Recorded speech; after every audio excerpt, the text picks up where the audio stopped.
Thanks for joining another edition of Trail Runner Nation. My name is Scott Warr. And I'm Don Freeman. And Scott, I'm looking at the calendar, and it's that time of year again.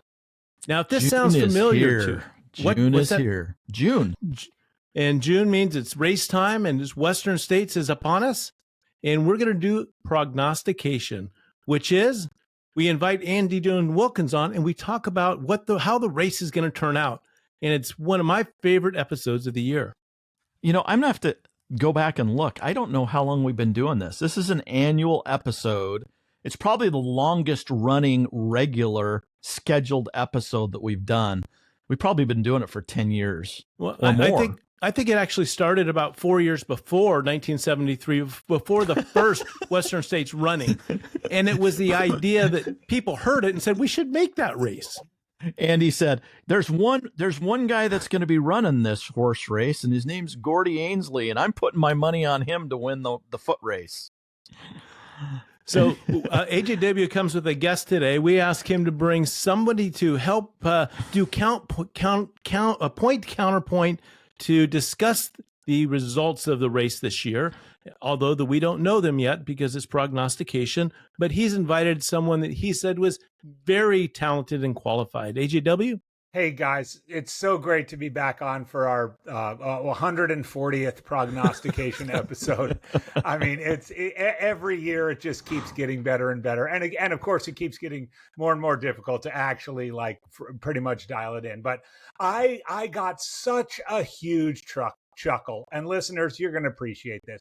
I was not able to make it up to the Memorial Day weekend training camp this year because I was supporting my son, who's a race director of a bike race up in Durango, Colorado, the Iron Horse cycling race. And I have my new granddaughter, Kelly Jo, lives up there. And anytime I have an opportunity to go up and spend time with Kelly Jo, I do. So I'm sitting in my comfortable chair. I'm up in Silverton, Colorado, and I get a call. My phone rings, and it's Scott Warr. And most of the time I ignore when Scott calls me. I block him. But I knew it was Memorial Day weekend, and I was like, I know what this is about. Scott and Don are trying to figure out what the heck they're going to do for the prognostication episode because they don't know anybody who's running the race except for David Roche. And so sure enough, I pick up the phone, and it's Scott Warr, and he's like, hey, Andy, how you doing? I'm like, I'm doing great. And I'm at my son's race. I was like, hey, we got to do the prognostication episode. I was like, yeah, we do. When are we going to do it? And they were like, well, when can you do it? I was like, well, I can do it whenever. And they were like, well, I'm not sure, we know very much about what's going on. So can you get someone else to come on? And I was like, I said, yes. Have you guys ever heard of Katie Asmuth? And you guys were like, no. And I said, that is completely wrong. I knew who she was. Okay. So Don didn't know who she was. Anyway, throw me under the bus. Katie Asmuth is joining us. Katie is a multiple-time top 10 Western States finisher. She is a mother of two, a fantastic, ambassador for running, for women's running. She has an incredible energy and enthusiasm for the sport. And as it turns out, has been listening to Trail Runner Nation for a long time. And so I thought, well, if we're going to do this point counterpoint and we're going to sit here and we're going to make our picks and we're going to talk about Western States 2025, I could not think of a better person to be part of this than Katie Asmuth. So everybody, first time on Trail Runner Nation, Katie Asmuth. Katie, how are you? Oh my gosh, I feel so privileged to be here. I really have been listening to Don and Scott for many, many, many years. I really gave you credit. Actually, one interview in the Village at Olympic Valley, they asked, Dylan and Corinne asked me, what got you into the sport? And I was like, Don and Scott, Trail Runner Nation. So I'm giving you lots of shout outs over the years. You wouldn't even know. Don didn't even know who I was. But you guys have been in my ears for a long, long time. And I give you a lot of credit for really taking me. You've been on many, many miles, thousands of miles with me over the years. So I'm very happy to be on the podcast. And when AJW said to talk about Western States, it's my favorite race. It's omnipresent in my life. It was very fun to say Yes, very exuberantly. So happy to hear Well, it. Katie, we've worked with Strava, and for every mile that people run listening to TRN, I get credit for. So thank you. Digital mile. I've set many records on Strava because of all the of the 2 listeners that have been running with us. I have a quick question for Andy. Your granddaughter's name, I didn't know this, is Kelly Jo? Yep, Kelly Jo. So it's Kelly Jo Jones Wilkins? Yep. That's an ultra name. That's pretty impressive. Hey, you know, she's going to be a badass. There's no doubt about it. I mean, she's stuck. All right. I mean, she's stuck with having me as a grandpa, right? I mean, Yeah. I would feel sorry for anybody who has me as a grandpa, but she does. Katie, you mentioned a moment ago that Western States is a favorite race of yours. It's always omnipresent. And we've asked AJW countless numbers of times, what makes the race so special? And if anybody wants to hear that, they can pull back any time he's ever been on, because he slips into that conversation. What makes it so special for you, Katie? Yeah, I think probably because you guys talked about it so much. I don't know, because I learned everything in the beginning from you. No, I think, you know, I would say from the very beginning, it was, you know, these Forest Hill, Michigan Bluff, you know, you think about the history of the race, and it's really what brought ultra running to the United States. And, you know, and for me, going to Western States Memorial Training Camp, from very early in my career, before I I knew all the greats and I was able to run with them, and it was so fun. And that got me hooked. And it was really, really cool to be able to see the trail myself. So big shout out to go to Memorial Camp. If you are curious about Western States, if you're going to be crewing or pacing anybody, it's really fun. But I will say I've gone most years. I think I've gone the last 6 years, and I didn't go this year. And so it was really sad to not be there. I even went when I had a broken foot just to volunteer because I wanted to be a part of it. But so it's just been a part of that. And then of course, you know, I wanted to get a golden ticket, and, you know, it was just like this big goal. And then once you're in, you know, I was 5th place that first year. And then the second year I was 9th place with a broken foot, and then had surgery and the whole thing. And then came back and got 4th place with the battle with Esther Chilag, which we could talk about, but, you know, trying to compete for the podium. So I will say that it's just been a big part of my career, and really, really shaped my running schedule for the, you know, since I've been a professional athlete. So yeah, I feel like it's more than that too. You know, it's the history, it's the love of it, it's the community, it's the volunteers, it's the lure of the Western States, you know, and yeah, I just feel it in my blood. It's in my veins. Can't get rid of it. In a very difficult race to get in, no doubt. And we all know that's part of the history. But there are many ways to experience Western States. You said get out there for Memorial Day weekend. Yes, absolutely. Run, you know, 3/4 of the race in 3 days, and rub shoulders with some of the greats. Either they're at an aid station or they're actually running. There, you can volunteer at aid stations. You can do trail work. You can show up on race day and volunteer as a pacer from Forest Hill on in. The race is very hard to get into, but very easy to experience every year. Yep. And, you know, I will say last year I crewed Esther, which was really fun because the year prior we had battled for that podium, and then she got 3rd again after, you know, accruing her. And then this year I'm pacing her, which I'm really excited about, from Green Gate to the finish. And, you know, so it's like you feel so much a part of the experience and the story of the athletes out there if you're actually hands-on with, whether you're volunteering at an aid station or what have you, doing trail work before, you know, I mean, there's so much that goes into this race. And yeah, it's really, you know, it's always on your mind because it's so big. It's so much bigger than yourself. So yeah, definitely a favorite. Yeah. And I want to say, I want to hit pause right now and go out and run, because I get the excitement that you and Andy are bringing to this race is just amazing. And I will tell you, it's interesting. I mean, Don and I were joking and with Andy when we called him on our run to say, hey, we need to do the prognostication. Between Don and myself, we probably could have named 3 people that are running Western States this weekend. And despite that, we're still all in for Western States because it's bigger than one individual or bigger than the top 5, bigger than the podium. It's an experience that if you haven't done it, you need to come out and just experience it. Even if it's just going to the track on Sunday morning and watching the people finish. It's amazing, but that's not the reason we're here. We're here. I think I would like to hear from AJW. He's about to say something. He's looking, having him not say something when we ask for a positive comment about Western States is almost is an impossible feat. AJW, do we miss anything? No, but when I saw Katie finish in that battle she had with Esther when she got 4th, and she's a few years younger than me and has little kids, and I know her husband Pete and stuff like that.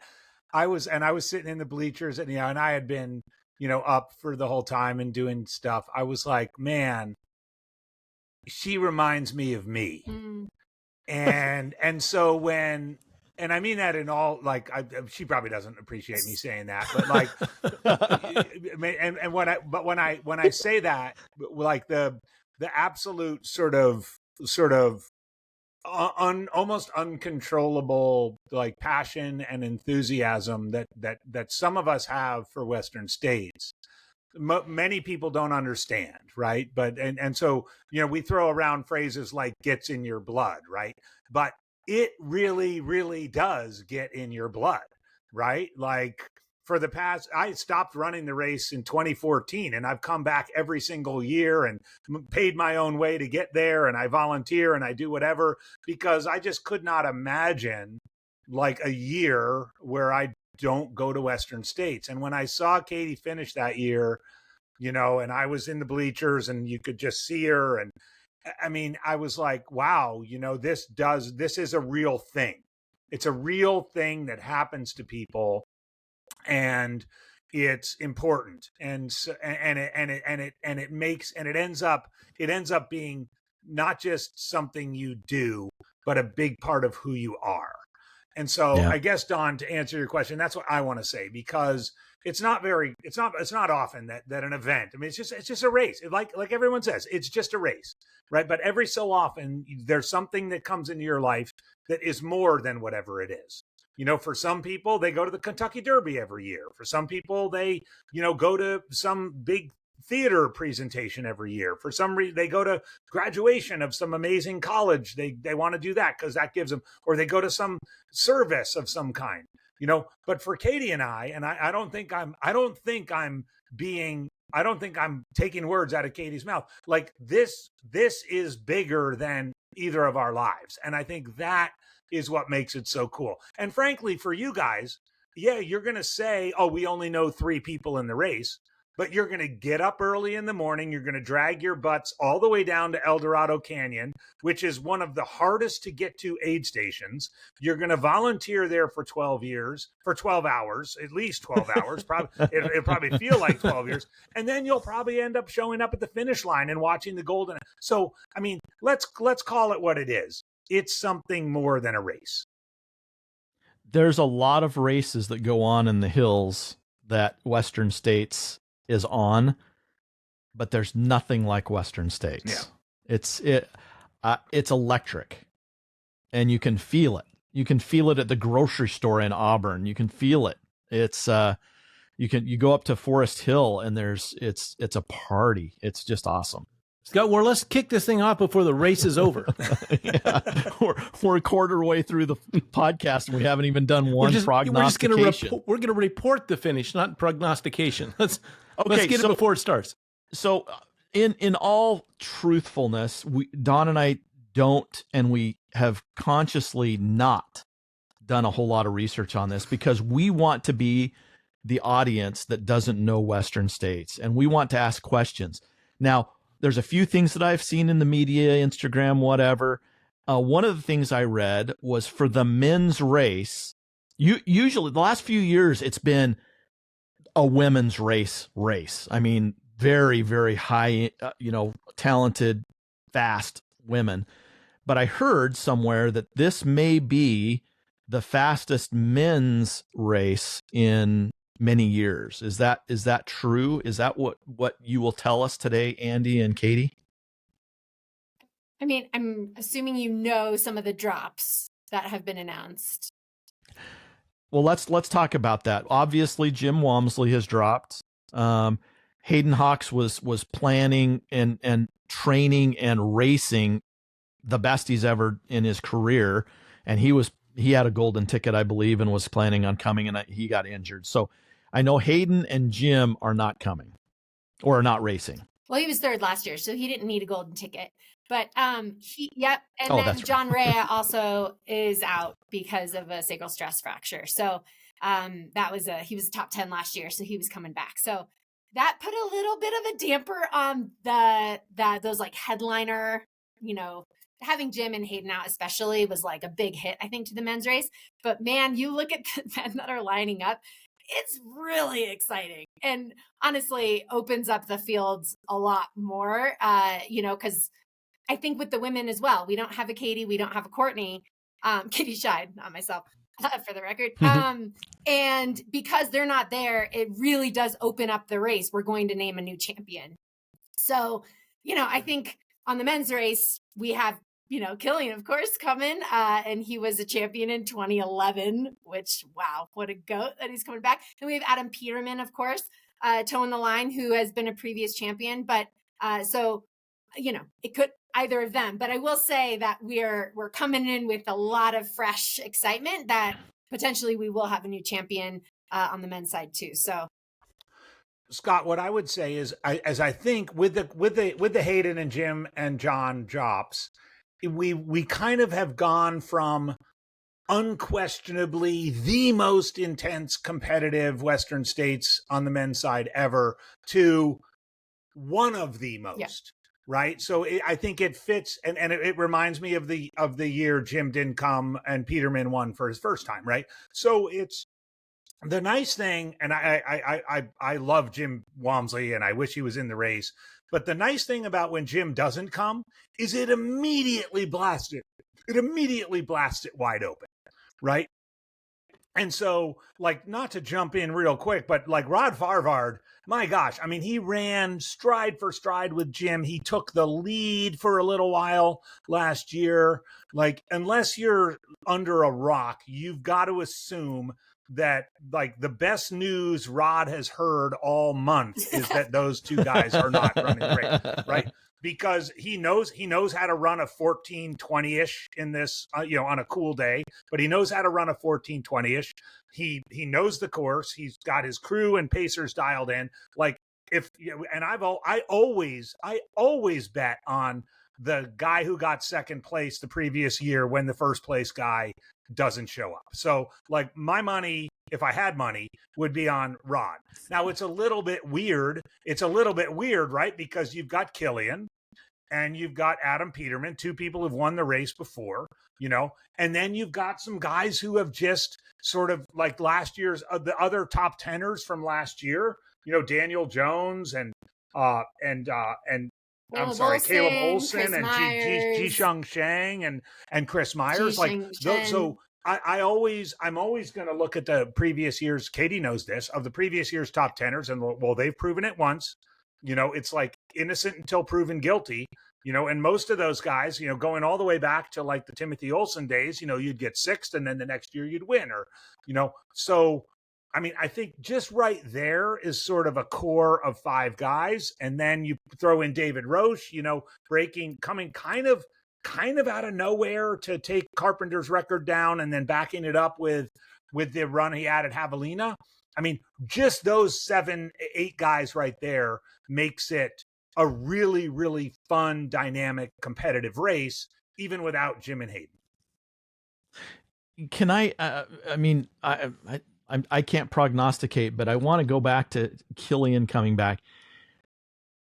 It's been 15 years since he won the race. And in fact, Katie, just for historical records, the year he won the race, the year of Unbreakable which was not the year that he won the race, was when we started this podcast 15 years ago. And so we're fanboys of Killian. Do you think that Killian, who arguably is probably one of the best mountain runners of all time, can come 15 years later and be in the top 10, be on the podium? What are your thoughts? Yes. A clear yes. Killian is maybe more fit than he's ever been. That's what I think is so incredible and makes him the GOAT. And you just look at his Strava from 3 days ago, he ran a 50 miler, 7,800 feet of gain in 6 hours. And his average heart rate was 134. So just to put that in perspective, Wow. It's like, this guy is so fit. He's so dialed, and he is really dialing his training to the course itself. So we all think of him as a mountain runner. But then you see this speed, and it's like, he's not even trying with, 134 beats per minute. Pretty wild. So, I think everyone else is going to say that he's the favorite coming in, but I'm with AJW. I'm gonna go with Rod Farvard, who's actually proven that he can throw down that 14:24. He's the second fastest man in history of the race. Of course, Jim has had 2 faster races than Rod, but I mean, Rod's proven that he can do it. But I think it's going to be a really fun battle between Killian and Rod. So. Yeah, and you know what? I think I know you didn't ask me, Scott, too, but Killian is incredible. I mean, he was only 21 in 2010 when he ran it, the unbreakable year. He ended up getting third. 22. He ran without water. 22. I was 22. He ran without water bottles and, made some stupid mistakes and ended up, sitting down on a blanket at Green Gate. And I mean, I remember Kevin Sawchuk bringing him over to me, and he basically had like early rhabdo, and his English was really bad. And we chatted for a little while, and I kind of knew at that point, he had a bad, for him, what was a bad race. And he came back the next year and just kind of did the Killian thing, like waiting for people to catch up and everything else. Well, now here we're 15 years later, he can't do that now. Like, he's going to have to actually race this. And so, I mean, yes, he's probably the favorite to win, but between Rod Farvard and the other guys, I mean, Daniel Jones is just crushing his training, and he's coming over from New Zealand. He's smart. He's been here before. You can't nap. And we haven't even mentioned yet Seth Ruling, who had his race at Black Canyon was so insane. Like, it was about 10 minutes faster than Hayden Hawk's race the previous year. I mean, there's some guys that are going to sneak. I mean, not even really sneak in, but there's some guys that if all the attention just goes to Killian and Peterman and Farvard and everybody else, there's going to be some, and Roach, there's going to be a little dynamic out there that I think is what makes Western States so fun. Not to mention the fact there's going to be virtually no snow, maybe a patch here and there. They don't have to take boats across the river. They've tightened up the crew regulations. So like, crew has to be real tightened up in Forest Hill and down at the river crossing. So, I mean, there's a lot that's going to go into this race that's going to make it, I think, really dynamic. Yes, probably not the most competitive Western States ever, but certainly one of the most exciting on the men's side. What advantages do runners have coming back to this race a second, third, or fourth time? Just seeing it for the first time, if you've never seen it, does it hold some surprises for you that you wouldn't expect? That's not there on paper when you're looking at the course profile. Yeah, there's some hills here, but there's some nuances about this race. What surprises wait for people that haven't seen it, and what advantages to those people that have seen it? There was 6 questions there. So use the same words and formulate a question that you'd like to answer. I mean, I think that there's a lot of information out there about how to run Western States. You want to be like a marble in a groove, right? And there's a lot of conversation and things that have been written about how to run it. But historically, it's been, take it conservatively, the race starts at Forest Hill, or the race starts at Green Gate. I think the race starting at Green Gate is clearly not the the conversation anymore. But I still think that's kind of like the race starts at Forest Hill, right? You still have 40 more miles to go. I do think the sport has changed a lot. And I do think there is something about getting your feet on the trail that really you need it. I think you need to experience the high country. I think you need to experience those canyons to be able to have your best day out there. That's why I love this Western States Memorial Training Camp. And there's a lot of people that show up to check it out, to see it beforehand. And people spend, I mean, we can get into this, but and there's a lot of people that we didn't mention, like the UTMB champion, Vincent Biard, like things like people that are there now that are also Hans Troyer, David Roach, people that have had this idea of Western States, but maybe haven't spent the amount of time that some of the others that we were just talking about have proven themselves on this course. And I do think there is something about spending the weeks, potentially hours on that trail to really get to know it. Because I think there's some sneaky punches and it can get real hot. And if you're not taking care of yourself, you're going to pay for it later. And all of that, kind of wisdom that has been passed down. But, it's so exciting to go out hot, and you want to be in the front right away. And I think that the sport has changed, that you have to be in that front pack if you're going to be in the podium. But I also think that there can be some big blowups, especially historically on the men's side, where they go out too hot and then can't hold on. So, I think it's a fun game because as spectators, we get to watch to see the strategy of what people are going to do out there. But I think having time on the trail is really important. I think so. Go ahead. I think I've seen it more on the men's side than the women's side, but like this is part of the reason why I think on the women's, and we're going to get to the women's side in a second, why Emily Hawgood is such a potential winner this year, is all her time on the course, all the, her experience, the callus, literally the calluses she's built up. But when I think of, I get the fact that the sport has changed, but let's not forget Scott Jurek used to basically move to Robinson Flat in the middle of May and run the course for, 6 weeks. Tom Johnson, 3-time winner, lived right on the course. Even the old guys, Jim King and Jim Howard, would be here for, Ann Trayson, would run for months on the Western States course. I think when it comes down to those little variables that might make a difference, right. And we know this race is the density of the race has gotten so much greater that the difference between 5th and 10th place can be as small as like 30 minutes. That having the experience on the course of knowing, hey, I can open it up on this section, or, oh, I'm going to have to chill out on this section, or my feet are 100% going to get wet through here. And I need to think through how I'm going to have to manage that. Or I'm going to need, I know I can take in some nutrition here because it's a little bit more of a grade than is normally here. Like that sort of course knowledge could mean the difference, but those little things add up. And so I think at the end of the day, right, if you look at, and this is again why I'm going to beat the drum on Rod Farvard, like he's done it. He's seen it. And we've seen it. I mentioned Timothy Olson, like he ran, it was almost like his practice race in 2011 when he did 6th place. And then he went and won it 2 years in a row because he was like, okay, I get that. I understand. I can do the heat. I can do this. I can do that. And I do think you don't need much. You don't need much, but having none, like having no experience on the course, I think is ultimately going to cost you in some way. The elevation profile does not show sandy bottoms, does it?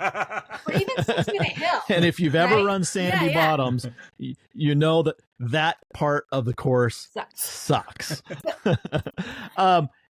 Since this is a prognostication episode, however, I'm gonna put you both on the spot. Let's give each of you a chance to say, in the men's race right now, we're talking men's, we've talked about it for a little while now, who are your top 5 on the men's? Let's see how much you agree or disagree. I'll go first.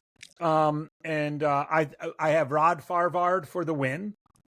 I have Adam Peterman second, Kilian Jornet third, Daniel Jones fourth, and Jiasheng Shen fifth. Wow, Okay. that's an interesting one. Okay. Was it? Was that pretty close to what you have, Katie? Well, I think it's shocking that you didn't have Caleb Olson in there. I mean, he has the fifth. He was fifth last year, 8th fastest man in history. And he had the fastest debut 100 miler ever. But I mean, he first Western States last year in 14:40 is really impressive. So I will say Adam's win, we need to look back at his time there, but I'm like, come on, Adam. I adore Adam Peterson, but it was Peterman. slow. It was slow. It was 15-13. Yeah. That's the thing that, and it's back to like what you've proven on the day, right? So I'm going to always look back on the top 10 from the year prior and if they're healthy, right? So I'm looking at, Rod Farvar at 2nd place, Dan Jones, 4th place. Dan has had an insane year so far. Of course, he was 4th last year, 4th at CCC, won Tarawera. He won Lake Sonoma Marathon, won Ultra Trail Australia 50K. 5th fastest man in history at Western States. Dan Jones is on a banger of a year, right? Like, there's no questioning that Dan Jones isn't a favorite for this race for sure. And again, like I mentioned, Caleb Olson, 5th place last year, and is also just absolutely shredding it this year. He's a new dad, but no signs of slowing down. And then Jishen Sheng was 8th last year. I'm curious, Andy, why did you put Jisheng Shen over Caleb Olson?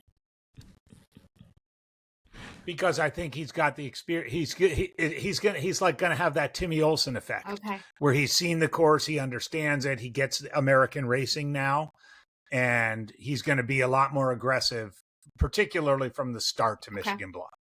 All right. So, how about your top 5? All right, I'm having a hard time, guys, because I know some of these folks. It's okay. Nobody listens to the podcast, Katie. None of these people. We all know these people. So I think Rod's going to win it, and I think Killian's going to be. There we go. We both got Rod. Killian's going to be in 2nd, and it's going to be a huge uproar, and Rod's going to shock the world. And then I want to say David Roach gets that 3rd spot. He's been putting in so much training. We're all concerned about his knee right now. He just got steroid shot. We all hope, but he's been saying that he's back and he's running again. I think that's the caveat there is he's not spending a lot of time on the course, right? And then you look at people like Dan Jones, Caleb Olson, Adam Peterson, Peterman. Why do I keep saying Peterson? Peterman, Chris Myers. Man, it's hard to keep up with Katie's. I think Katie has. I know it's hard. I'm just saying that there's a lot of people. Farvard. Just for those of you listening at home, I think she has Farvard at home at first, Journay at 2nd, and Roche at 3rd. And I think Dan and Roche are going to have a hot battle there, and I think Caleb's going to be right behind them. There we go. So he's 4. Dan Jones and Caleb Olson. There you go. Okay. Well, just for the record, I asked ChatGPT and you guys are right on the mark. We have Rod Farvar, Dan Jones, Caleb Olson, Vincent, and David Roche for your top 5. So although Killian wasn't on your list, ChatGPT totally discredited Killian and disrespected him. And it was Andy a hallucination. And Katie both said he was in the top. So, hey, Katie, in honor of your shirt, tell everybody that is not watching the simulcast. Do we have a simulcast? I don't even know. What does your shirt say? And that will give us an intro into the next portion of the podcast. I am wearing the Here for the Women's Race shirt. This is something that I was a part of designing the shirt and campaigning for last year. And it was a big, exciting moment to put out these shirts. And it was a part of the Professional Trail Running Association. And the funds have now, all of it is going to supporting women creators that are giving a voice and a platform for people for women that are underrepresented in our sport, which is really cool. So it's 100% nonprofit. All the proceeds go towards these uplifting voices that we don't normally see, which is really cool and something I'm really passionate about. Where can someone get you one can of those, order them Katie? online now, and we have several things actually. It's now Corinne Malcolm and Hillary Yang have now taken it over. It's no longer part of the Professional Trail Running Association, and they are have selected the creators that they're going to be funding and that sort of thing, along with a board, diverse board from all over the world. So it's really exciting what the money's going towards. But you can get it from hereforthewomensrace.com. It is official, but I really highly recommend going to that website because people have done now, offshoots of it, and that money doesn't go to anybody but other people's pockets. So yeah, there's like an official shirt, but we have now sweatshirts and hats, and there's new stuff coming out for Western States Week, which is really exciting. So yeah, I'm wearing my Western States uniform with my Western States hat and shirt. So kick off your thoughts of the women's race, and we know that you're going to, let's get more specific. You've kind of danced around that you're going to be pacing a friend of yours. Tell us first about that and what you think that is going to entail. Okay, so I'm really here to talk about this race. The men's race is exciting. There's been a lot of talk about the men's race, fear the boy, all the things. For me, it's all about the women's race. It's so exciting. Like we mentioned, it's wide open right now, right? There's no Katie Asmuth, there's no Courtney. And, it's really anybody's game out there. And it's going to be really, really fun to follow. So I will say I've known Esther now for several years, working on the women's equality sub-work group of the Professional Trail Running Association. So we worked very closely for years. We actually met at Western States Training Camp several years ago in person. And then we got to battle for that third and fourth spot. So we were battling for the podium together. But honestly, it was in 2023, and Courtney won, setting the course record, and Katie Scheid was second. So they don't really count. So really, I was second that year to Esther, which is great. Anyway, so Esther and I had this really fun battle. That's the same way. By the way, sorry to interrupt, but that's the same way I feel about my finish in 2005. I identified the same. We're 37 minutes. 37 minutes in. There you go. Put a marker on that, because I basically won that. Right. Yeah. I mean, had Scott Jurek not shown up, I mean, the Cougar would be yours. It would be the dude had 6 already. Donate it? He didn't need it. He had just like Katie and Courtney, like what Katie said. Like it's just they're just over there. So yeah, Esther and Katie were racing for first and second place. It was the best day ever. Yeah, you totally got second place. Yeah. Hey, just to put a pin in it, not everybody is a Western States geek, and maybe not an ultra trail run ESPN follower of all these people.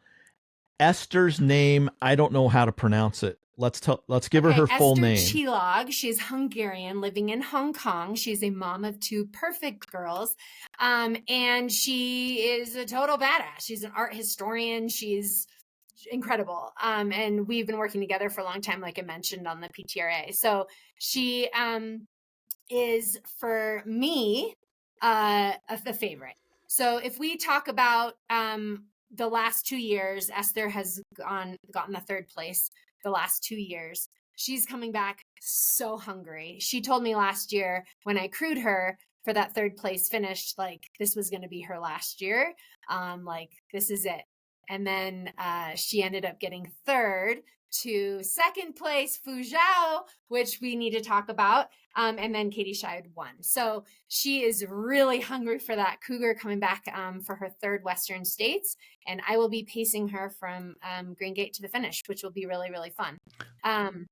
And Katie, so humble of you, because you raced her for that position. Her finish time, to talk about how badass both these runners are, according to ChatGPT, finished in 16:42, which is incredibly fast. And AJW, pull that time back a few decades, and that becomes an amazing finish. And it's an amazing finish anyway, but just overall finish, those numbers weren't even mentioned a few decades back. 100%. Like my fastest time at Western States was 16:39. So yeah, the times are getting incredible. There's no doubt. Yes. I didn't mean to interrupt, Katie. I just wanted to toot your horn because I didn't hear any horn toots, and I wanted to throw it out there. I do need to say for the record, I was not there last year, so I wasn't a part of that battle last year. My best time was 17:21, so I am not a part of that upper echelon. So she clearly put in an insane, which really speaks to her and how much she, was able to take off that time in last year, which is really incredible. And so, come on though. It was like 80 degrees, Katie. You would have loved it. It was people were wearing jackets. It was cold. I was like, this is breezy. This is crazy. I was there. I was like, and they had golf carts on like some of the climbs on when they went to the road. It was a much easier year. Clearly. I would have obviously that time. No, but so I will say, let's just take a step back and talk about the people coming back. So like we mentioned, there's 5 men in the top 10 returning this year. There's 6 female runners that are returning. It's second place Fu Zhao, third place Esther Chilog. And I do want to give a comment that Fu Zhao's time was 16:20. Esther's time was 16:42. So Fu Zhao put 22 minutes on Esther last year. Okay. So it's important. Emily Hoggood in 4th. Our 6th place finisher last year was Ida Nilsson returning. 7th place was Heather Jackson, and 9th place Priscilla Forgy. Now I do have some questions about Priscilla because I texted her like, are you coming? I haven't heard anything she's taking a break from social media. So I don't know what's going on with Priscilla. She didn't respond. So I'm hoping that Priscilla is still racing. I know I'm not trying to drop any news, only just because she didn't respond to my text message a couple days ago. But she hasn't taken herself off the wait list. So off the entrance list. So 9th place, Priscilla Forgy. So I just want to it's really exciting to have this field back because it was so tight last year, and to have so many people coming back hungry makes me really excited. So for me, do you want me to go through each of my athletes that I'm thinking, or how do we do this? Okay. Yeah. This is going to be tough because back to what Andy was saying, like who's proved it on the course? And I got to throw, of course, Esther, we just talked about that. Fu Zhao, Emily Hoggood. This will be her 5th consecutive Western States. So impressive. But we got to give a shout out to Marianne Hogan, right? Who has been 3rd at Western States in 2022, who's returning. Of course, she has been 2nd and 3rd at UTMB, so she's clearly very fit and was just 2nd to Emily just by a couple minutes at Canyons a month ago. So she's, for me, another top contender because of her history on this course. And she's been in Auburn training since Canyons. So that's really exciting. And I do have to give a shout out to Ida Nilsson, who was 6th last year in the 9th fastest time in history. Okay. In 16:56. And this woman, was that her 3rd Western States last year? Has the record for the Masters, which is really impressive. But last year, she at 42 years old, 16:56. And man, Ida is fit. So I know Ida and Esther have trained together too, which is really fun. Know each other well. It's just really fun to see these, everybody's battling hard. So people that have proved it are coming back. Heather Jackson is an interesting one to me. She was 7th last year. She's the 12th fastest time in history in 17:16. But I don't know if you guys saw this, but she just is racing currently this Unbound XL gravel race, 360 miles of gravel racing, unmarked, totally insane, very cool. I followed it really closely last year when I was gravel cycling a ton. Yep, in fact, they just started about 3 hours ago. But that, gets me a little worried. That's a huge effort. But it's on a bike, so it is different. But you do start kind of thinking, how much is Heather, going all in for states? I don't know. It's not really states specific, like some of the others. But I'm thinking about her. She was 7th last year, like I mentioned. So she clearly has, the history as well. It was her 2nd states last year. And then, and then I want to get into our American hungry contingent. And then we've got some overseas shredders that are coming looking to hunt as well. So I could talk about each of these people if you would like me to. Let's have Andy jump in with his commentary, and then we can come back to you to wrap it up after Don asks his 6 questions. Yeah. Well, I'll keep it to 3. Just to keep context, as we're listing times from 2022 or 2024, AJW, talk about the history of that course, how it can change from year to year, length or snow year or hot year or cool year. You mentioned 80 degrees, 105 in the canyon. I mean, talk a little bit about the danger of comparing times one year against the next. It is dangerous to compare times. I mean, last year was an historically cold year.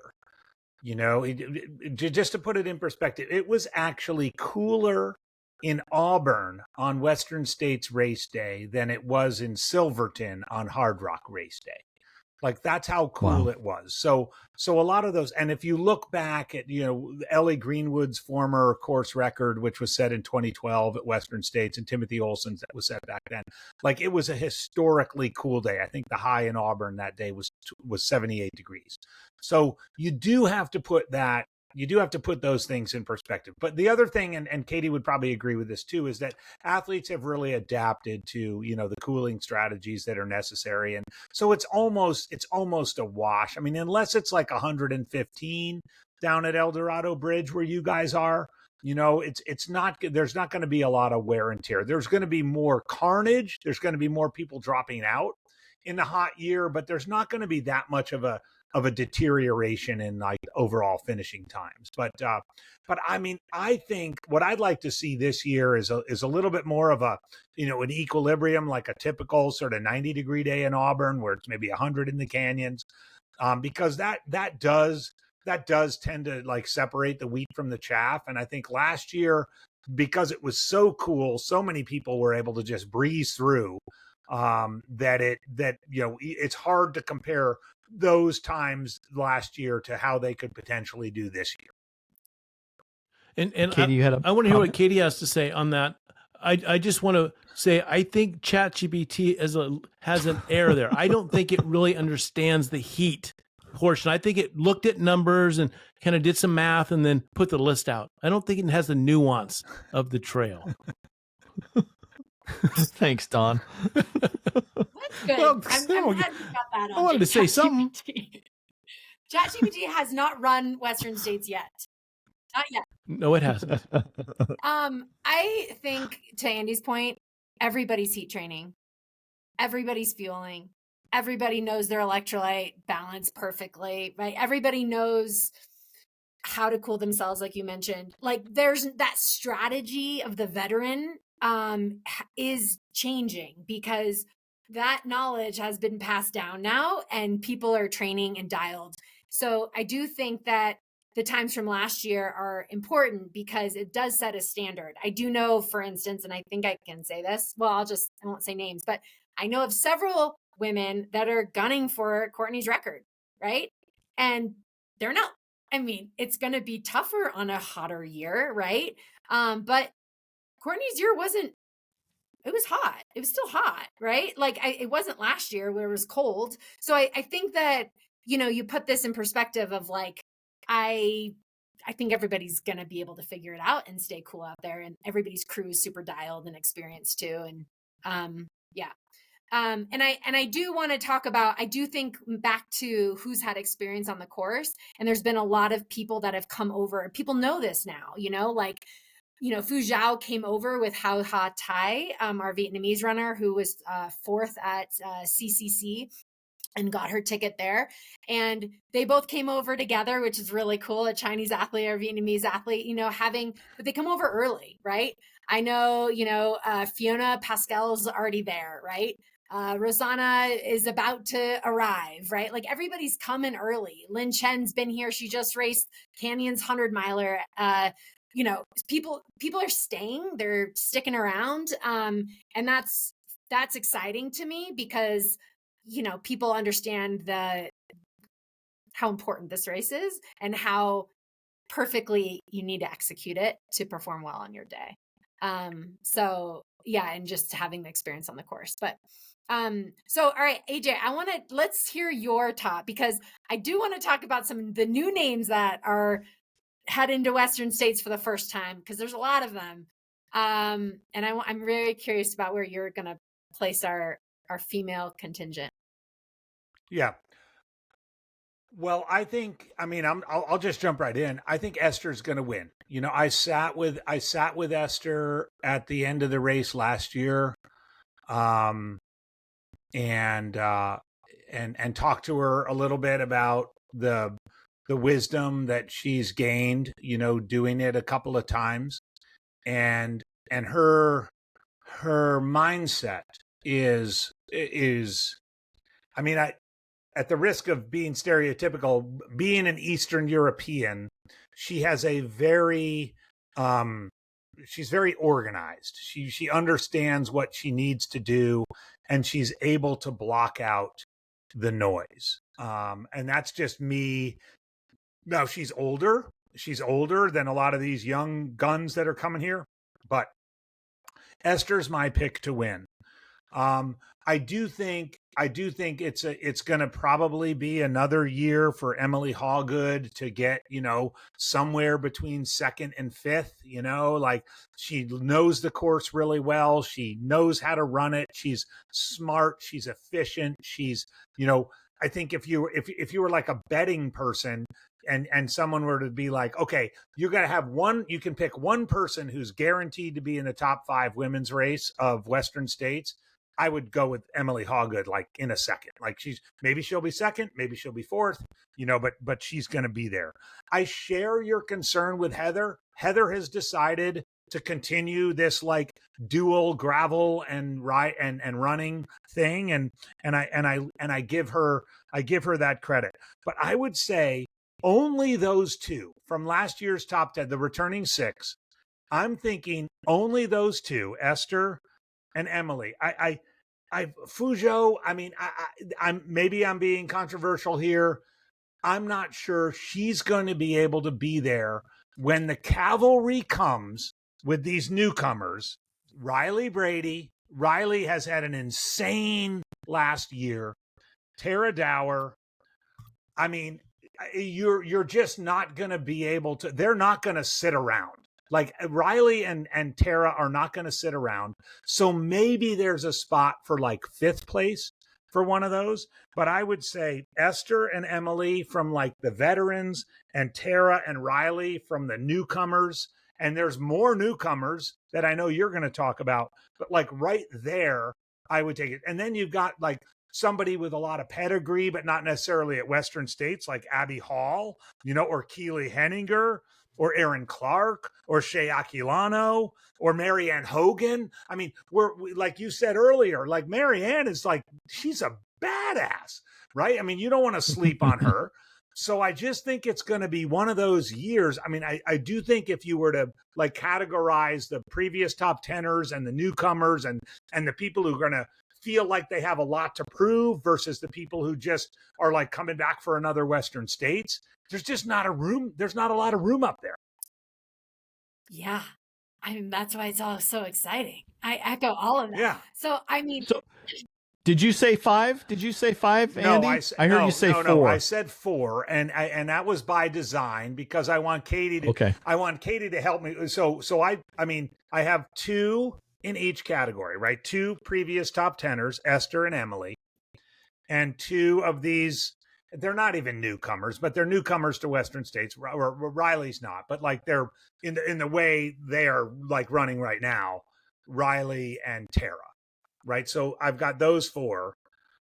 Is somewhere Esther winning, and the other 3 somewhere, and then, I mean, help me, Katie. Who should be my? All right, I think it. I think we got to put Fuzhou up there. Fuzhou doesn't lose. Yeah. So I think that is hard. I mean, you got to remember that Fuzhou Zhang beat Esther by 22 minutes last year. So I think, Right. I mean, Fuzhou's going to be in the top 5, in my opinion. Even if it's really hot. Yeah, I think so. I think she's dialed. Okay. I mean, her coach is Coop. I think she's like, I think she's more focused and dialed than I think she's going to be up there. She's an absolute slayer. But Esther's going to win. She's my top pick. And I'm bringing her home to the track, and I'm so excited. But I will say, to your point, nobody runs with more heart than Riley Brady, in my opinion.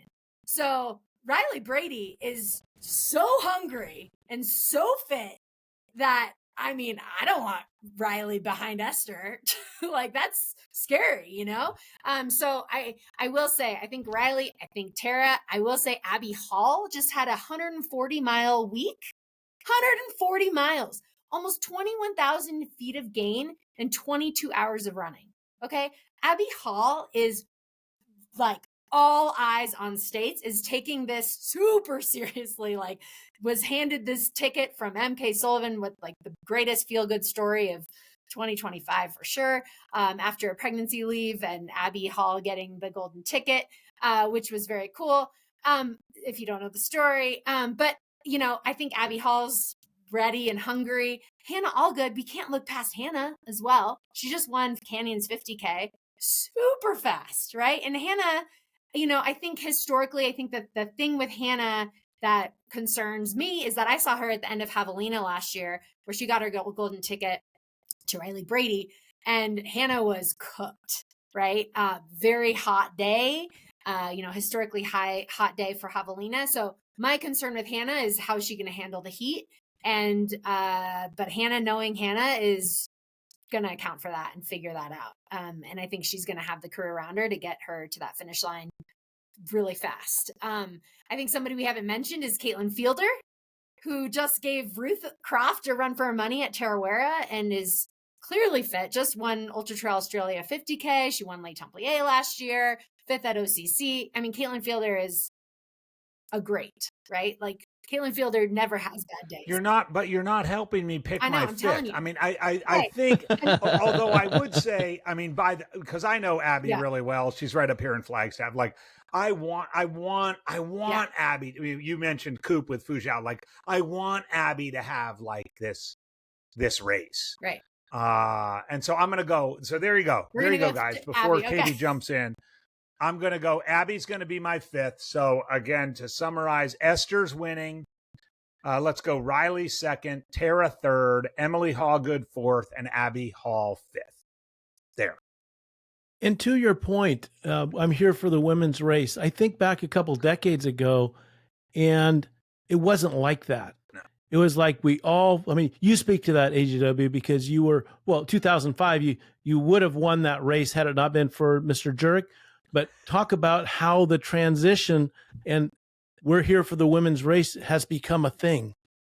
Yeah. Well, it's been phenomenal. It's absolutely been phenomenal. And I think this is a good time to say, like, when I ran my last Western States in 2014, Casey Lichtai was running her first Western States.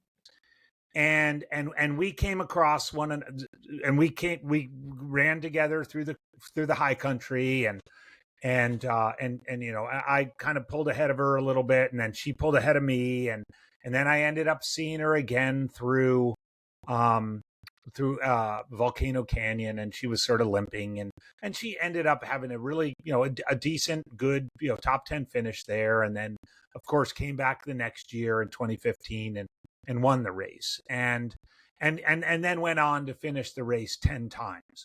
Right. So you had sort of my career, at the risk of making this about two people. I do want to put this point on it. Like, my career was the 10 years from, say, you know, 2005 to 2015, and Casey's was 2015 to 2024.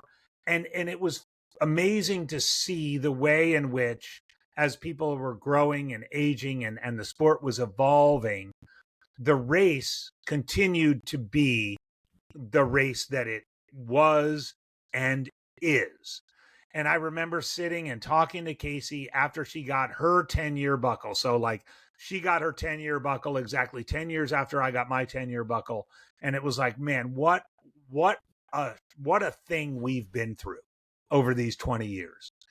And that's the gift of Western States. So I know that's not exactly what you're talking about, but like for every one of these runners, whether there's an Emily Hawgood who's going to get her 5th, or Jim Walmsley already has 5, or Katie who has 3, and I'm sure would love at some point to have a 10-day buckle on her mantle, no matter how long it takes, right? There's something about that transcends, all this stuff we're talking about is great.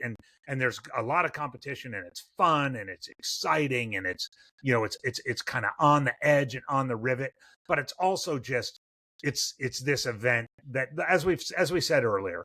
And so those memories of talking to Casey really kind of crystallized it. And I hope, I hope that there's a next one. I hope that continues, because there's nothing like, establishing a history with this race and then having it be just such a huge part of your life. Katie, you mentioned a lot of just amazing women runners in this race, but I don't think you made a commitment. No, she hasn't done it yet. Other than the winner. So I need your top 5, and then we need to move on to the rest of the crowd and talk about some of the honorable mentions and some of the other who to watch fors. So I need 4. I need your second through 5th. It's hard. You got Esther. We both, let the record show, we both have Rod to win the men's and Esther to win the women's. So that's, and we didn't talk about this ahead of time. I love it. All right. Okay. I think it's tough. I want to put Caitlin Fielder up higher, but it also is her first 100 miler. All right. We're only going top 5 is hard. All right. Because I have my top 10. We're going to go top 5. All right. We're going to go with Esther, Fu Zhaozhang, Emily Hawgood, Riley Brady, Marion Hogan. Is that what you said, No. Andy? Oh, okay. But it's close. It's close. Okay. And Abby's going to be so way close, to make a commitment, Katie. So is Ida and Hannah. It's going to be insane. It's going to be an absolute throwdown. Yeah. I'm so excited. But like every year, there's a story that's just not on the podium. And sometimes the most fascinating, interesting stories aren't racing for the podium. And I think AJW is prepared to reveal what that looks like in 2025. Well, you guys know, and anybody who's listened to Crack a Brew with AJW over the last couple of months, one of the story I am most excited about going into 2025 Western States is, as much as I can't wait to see how the front of the pack goes down, is the 6 gentlemen who are 70 years of age and older, who in one way or another have gained entry into the race. Michelle Paletti, Jim Howard, Ed Wilson, Jan Vleck, Michael Coppy, and Nick Bassett. And I want to put a little point on Nick Bassett, who's actually 80 years old and is to this day the oldest Western States finisher, because he finished a few years ago when he was 73. This story now let's just call a spade a spade. The odds are stacked against these guys, right? The likelihood of all of them finishing is pretty much 0, and the likelihood of any of them finishing is pretty limited. But you know what? Having talked to all 6 of these guys, and by the way, Jim Howard is a former winner of the Western States 100. Right. He won the Western States 100 back in 1983 in a total throwdown with Jim King. The story of these guys, and like take Michael Coppy. He was a lottery entrant with 256 tickets from Duluth, Minnesota. He has 8 200-mile finishes to his name, including 2 Cocodonas. Like he's legit. He started entering Western States lottery when he was 21. Yeah. And they all have stories. They all have, obviously, when you're that age, you have to you train extremely you train differently. You have to address yourself differently. All all except for Michelle Paletti, all 5 of them were at Katie's and my favorite event, the Memorial Day training camp this weekend. You know, they all experienced 70 miles of the course. Like, I know I'll end up being disappointed, but I gotta say, the story of these guys, and it also reminds me, it brings me back 10 years ago. I can't believe it's been 10 years since Gunhild Swanson, as a 70-year-old, finished Western States, you know, with 6 seconds on the clock. And there's something about that golden hour. I mean, I know you guys remember it, you know, and I just hope of all hopes that one of these guys, 2 of these guys, 3 of these guys ends up being there, you know, to get around that track, you know, in that golden hour, because I think we all know, you know, the one of the most beautiful things about this sport is there are, especially Western States, is there are more people in the crowd to cheer on the last place finisher than they are to cheer on the first place finisher. And I hope one of these guys, or 2 of them or 3 of them, get to experience that. To me, that story, I mean, we, over the years, we've had 1 or 2. The fact that we have 6 this year is just, I just think it adds a richness to it at a time in life where we're like wondering, you know, so many of our elders are kind of forgotten about or sent off to assisted living or whatever else. And I mean, and here are these people, you know, getting after it when they could be just sitting in the RV by the lake, you know, fishing. I think that's just phenomenal. What happened, Freeman? I thought that was the part of the chair that locks it, but it dropped me down to the ground. Hey, if you're interested in these stories, Crack a Brew with AJW just did the last season where he interviewed. Did you interview all of them? I've interviewed 5 of them. I'm going to interview Jim Howard in person at Western States because he's a local guy, and we're going to get together before the race. But I have interviewed Michael and Nick and Jan and Michelle and Ed, and all of those interviews have been fantastic. Like talking about their training, talking about their lives, talking about, you know, kind of why they're continuing to do this as 70-plus-year-olds. I mean, I think for those of us who are, you know, not that old yet, but maybe getting a little bit older, there's something really inspiring about, you know, I mean, they're you know, these guys are, yeah, maybe they have a little bit more time because they're retired or whatever else, but man,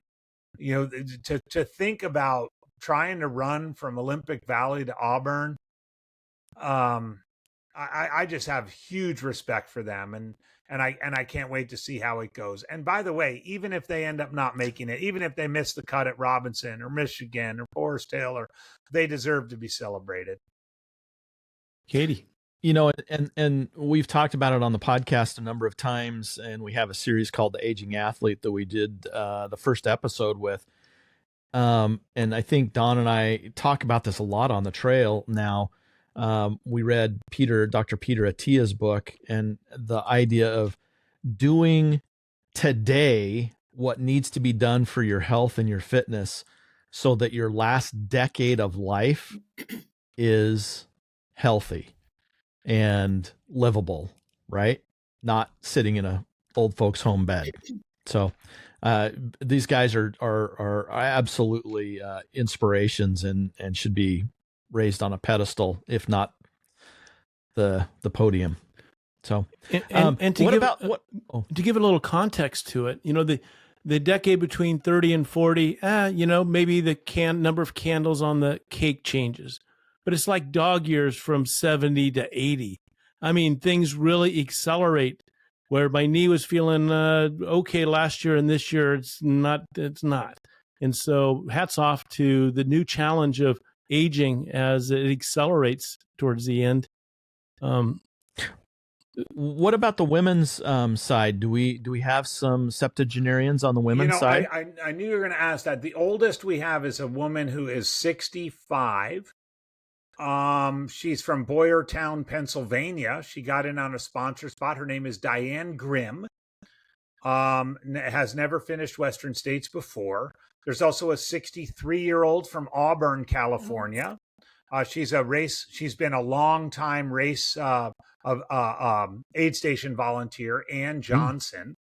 And then a 60 years old, Lisa, I'm just going to say 60 and above, Lisa Hide from Indianapolis, Indiana, who got in the lottery with 2 tickets. So wow. She's living well. So we do have 3 women, 60, Lisa Hide at 60, Ann Johnson at 63, and Diane Grimm at 65. Katie, as you're looking at the whole entry list, besides the really fast people that you hang out with, are there does anybody raise an eyebrow to you that you're excited to watch and follow? I have some friends that are running that I've been wanting to get in for a long time. So that's exciting. And Jamil's also on the list, which I haven't heard that publicly. So I didn't know that Jamil was running. So that was kind of fun to see. Yeah, Jamil got in with 128 tickets. That's awesome. He earned it. So there's, I think the fun thing is there's a couple storylines that are exciting for me. To see Liz Canty on the starting line is really fun. To see who is Liz she? Canty. I mean, this is also a front runner tell us a little bit about her. She's like clearly proven herself over the years. But she's from the Southeast and I think Georgia. But right? I hope I'm talking that correctly. But yep.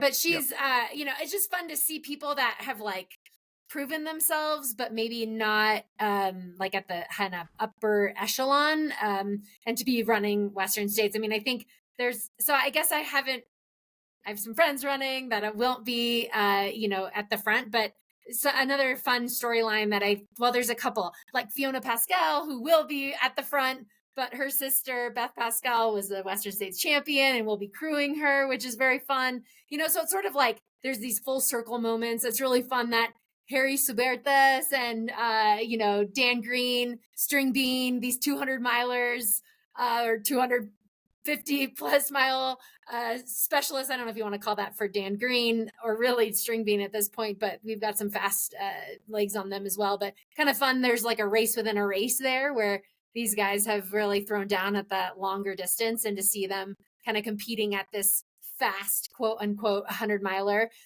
will be really fun to watch them throw down. Another one that, I think is kind of fun, that there's some really incredible, this is again the front of the pack, but seeing Shea Colano, Sierra DeGraff, we're seeing people that got in off the lottery that are going to be front runners. So that's kind of fun. There's this like exciting kind of race out there that's not just the top 10, but that people that are going to be really chasing for that top 20 spot, which is exciting for me to follow too. I did see on the list also that a Constantine Walmsley is racing. And I was like, ooh, is this the uncle of Jim? Is there some relation here? But, generally it's fun that when there are all these ties to other people that are racing, or, people in Auburn that have been following the race for their whole life are going to be towing the line, or maybe they moved to Auburn to eventually race.